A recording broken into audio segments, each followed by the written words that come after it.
Atenas Turismo apresenta O que diz a Rua, podcast de notícias e comentários do portal nominuto.com. Olá, sejam bem-vindos. Este é o podcast O que diz a Rua, nesta quarta-feira, 7 de julho de 2021. Os destaques deste episódio. Em novo decreto, governo suspende toque de recolher no estado. Ministro assegura duplicação da reta Tabajara até março do próximo ano. Amazonas tem um dia sem registro de morte por Covid. Secretaria Estadual de Saúde Pública vai retomar as cirurgias eletivas na rede hospitalar. Reforma eleitoral. Rafael Mota simpatiza com Distritão. Fica com a gente, nosso podcast está começando agora. No Minuto apresenta O que diz a Rua, seu podcast de notícias e comentários. O advogado-geral da União, André Mendonça, vai ser o indicado para a vaga aberta no Supremo Tribunal Federal com aposentadoria na próxima semana do decano, Marco Aurélio de Mello.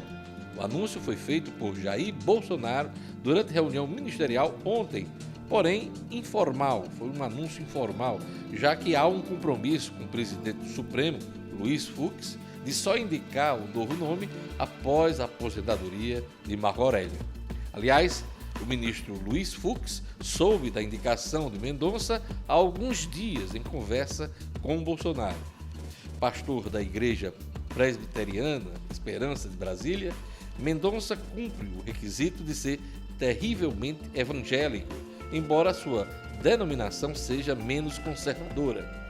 Tão importante quanto a religião é seu alinhamento incondicional com Jair Bolsonaro, tanto nas duas passagens pela AGU quanto no Ministério da Justiça, após a saída de Sérgio Moro. André Mendonça, porém, ainda enfrenta resistência no Senado da República, que precisa aprovar a indicação. Vamos falar de pandemia no Rio Grande do Norte. Em novo decreto, o governo suspende toque de recolher no estado. O jornalista Luciano Kleiber nos traz os detalhes. Luciano liberou geral? Quase isso, Diógenes, quase isso. O decreto publicado no Diário Oficial de hoje, ele tinha vigor, né? O que estava vigorando tinha vigor até ontem, na realidade até hoje, né? E aí já saiu hoje a nova edição, que vale até 4 de agosto. E os principais ajustes são os seguintes, do ponto de vista de setor produtivo. Primeiro, acaba o toque de recolher, né? As pessoas estavam obrigadas a se recolher a partir das 23 horas, né?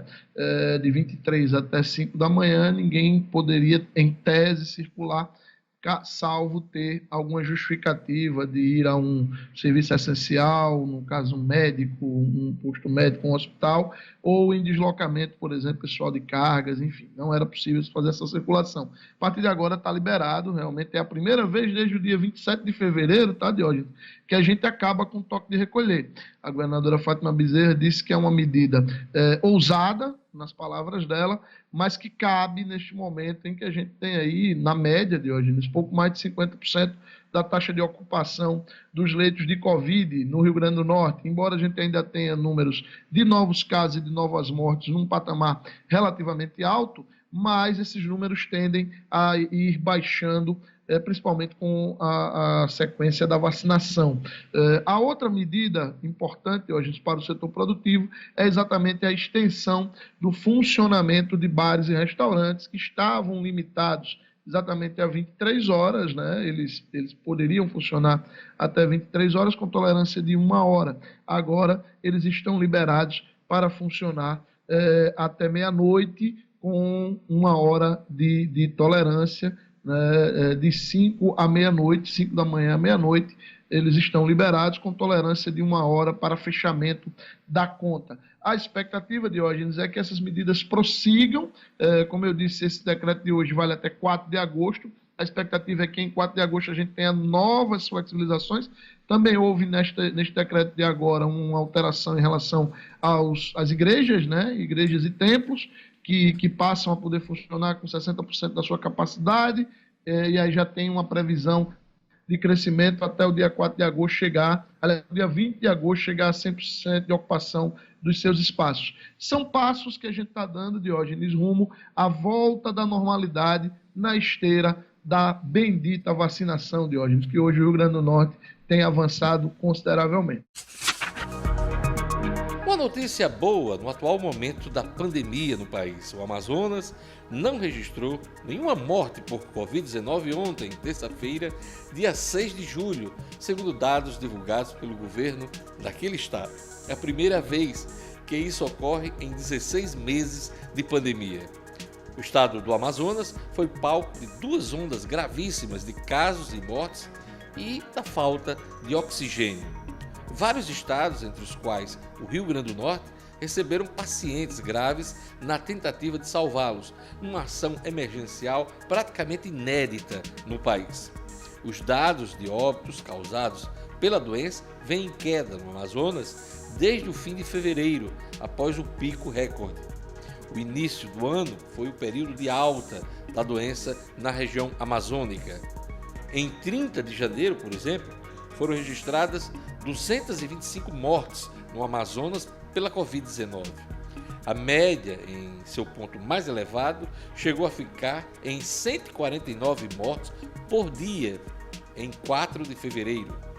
De acordo com os documentos e depoimentos da CPI do Senado, o Amazonas também serviu de laboratório para as mais diversas ações negacionistas do governo federal, como tratamento precoce à base de cloroquina e imunidade de rebanho.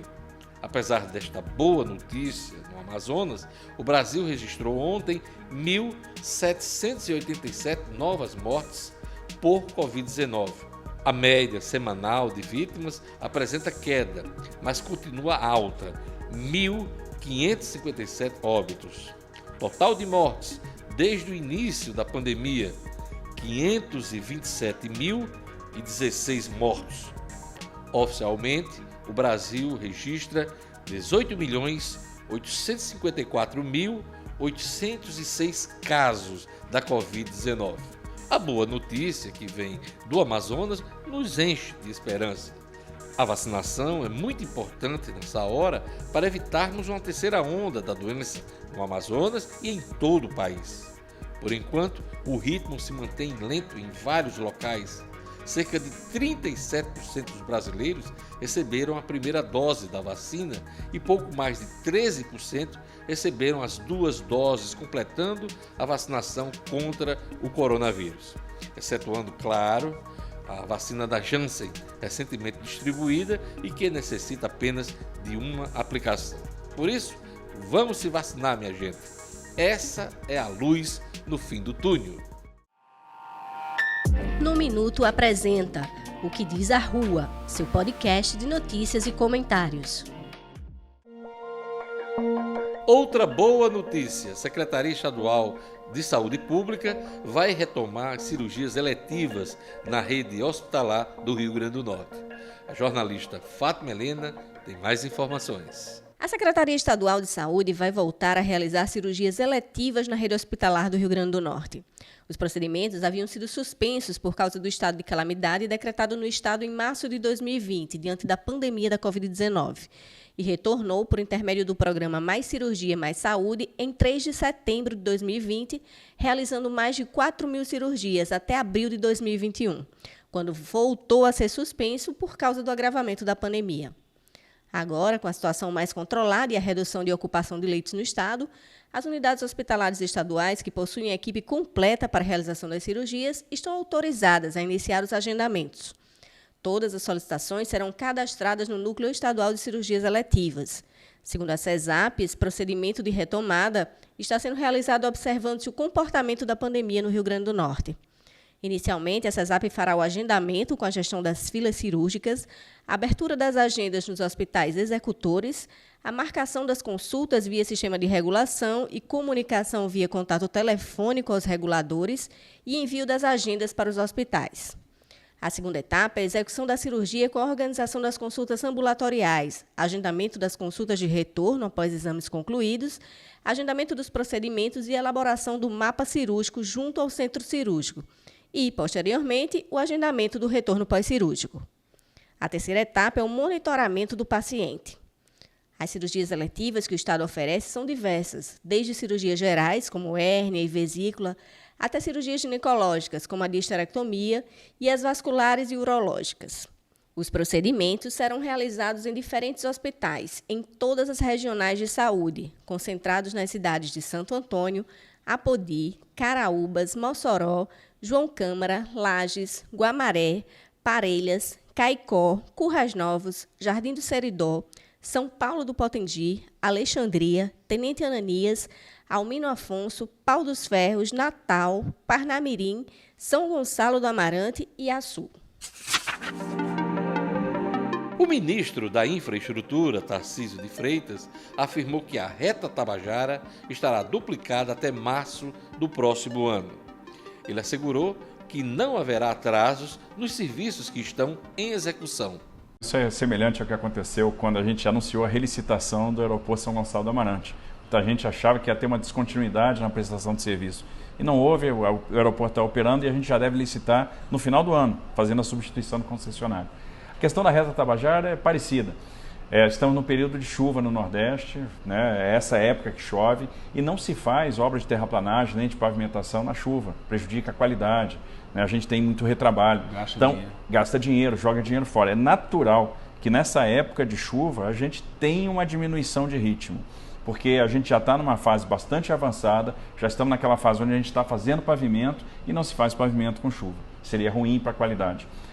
Com o espaçamento das chuvas, a diminuição, isso deve ocorrer lá para agosto, a gente vai retomar um ritmo acelerado de obra. Estamos fazendo lá as placas de concreto, né, o pavimento rígido, e aí a gente deve chegar até o final do primeiro trimestre do ano que vem com toda a duplicação, os 16 quilômetros prontos, até o entroncamento com a 226, ou seja, a gente vai ter toda a 304 duplicada até o entroncamento com a 226. Vai ficar faltando só as intervenções urbanas em Macaíba, aí a gente está falando de vias marginais, alargamento, né, e a confecção dos novos viadutos e também a ciclofaixa, que é uma coisa que a gente vai fazer posteriormente, mas a via fica duplicada até a 226. O deputado federal Rafael Mota disse hoje que simpatiza com a ideia do Distritão, mas que ainda não decidiu como vai votar a proposta na reforma eleitoral em curso na Câmara. O pacote eleitoral deve ser votado somente em agosto. O Distritão, os mais votados entram e acabou-se. Isso traz uma coisa que se chama-se verdade eleitoral, né? Porque o eleitor passa a entender como ele está votando. Poxa, por que meu candidato a vereador teve 2 vezes mais voto do que o candidato que está lá dentro? Isso é interessante, eu acho que traz, como disse, a verdade eleitoral. Eu acho um sistema, de certa forma, mais legítimo, desde que exista uma fidelidade partidária dos candidatos. Ou seja, o candidato entrou, ele não vai ficar usando legenda somente para ter o número. Traz algumas distorções também, alguns problemas, mas existem outras propostas, como, por exemplo, o distritão misto, ou distrital misto, onde metade das vagas, ou seja, vamos aqui analisar as vagas de deputados federais, nós somos 8, 4 deputados federais entrariam pelo voto majoritário, ou seja, os 4 mais votados entrariam, e os 4 outros entrariam através do sistema proporcional, como você mesmo explicou. Então, essa discussão tem que ser refeita até o começo de outubro, né, onde tem a vigência de um ano anterior em relação à eleição, outubro, né? E a gente espera que isso seja discutido. Existem outras demandas que são trazidas para nós, mas prioritariamente nós estamos discutindo realmente qual é a modalidade que vai ser o do voto. E qual a sua opinião? Você fica com qual aí? Qual modelo? Olha, existe ainda, eu estou ainda fazendo uma análise, obviamente, existe uma discussão em relação aos presidentes de partido. A gente não pode deixar de forma nenhuma a democracia de lado, desvalorizar a democracia, nem muito menos os partidos políticos que são responsáveis por fazer o gerenciamento da democracia no nosso país. Mas também a gente tem que analisar a verdade eleitoral. O eleitor precisa entender que o voto dele é destinado para o candidato. Você escolhe o candidato, existe o voto de legenda, obviamente. Mas eu acho que seria interessante tornar para o eleitor trazer uma certa transparência de como ele vota, né? O distritão, que é uma modalidade que tem sido, de certa forma, trazido uma certa discussão na Câmara, alguns defensores, outros não, onde aquele candidato que é mais votado, ele entra. O que se alega é que existe uma certa desprestígio em relação aos partidos políticos, Porque, teoricamente, quando se tem o voto, o candidato que tem o voto, ele tem o voto é dele, o voto não é da legenda, o voto não é do partido, então ele teria a liberdade de sair do partido a hora que quisesse. Isso enfraqueceria os partidos, obviamente, e teoricamente também enfraquecendo a democracia. Então, o que acontece? Existem algumas hoje discussões na Câmara em relação à mudança dessa modalidade, ou seja, se modificaria essa questão do voto proporcional e tiraria algumas distorções, como, por exemplo, candidatos que não tiveram votos necessários, com, às vezes, metade dos votos de outro que não entrou, acabar ascendendo para o mandato. Ponto final no episódio desta quarta-feira do podcast O Que Diz a Rua. Se você gostou, compartilhe.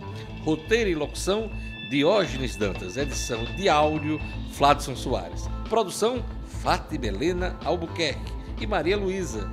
Realização, Portal No Minuto. Obrigado pela sua companhia e até o próximo episódio. Atenas Turismo apresentou O Que Diz a Rua, podcast de notícias e comentários do portal nominuto.com.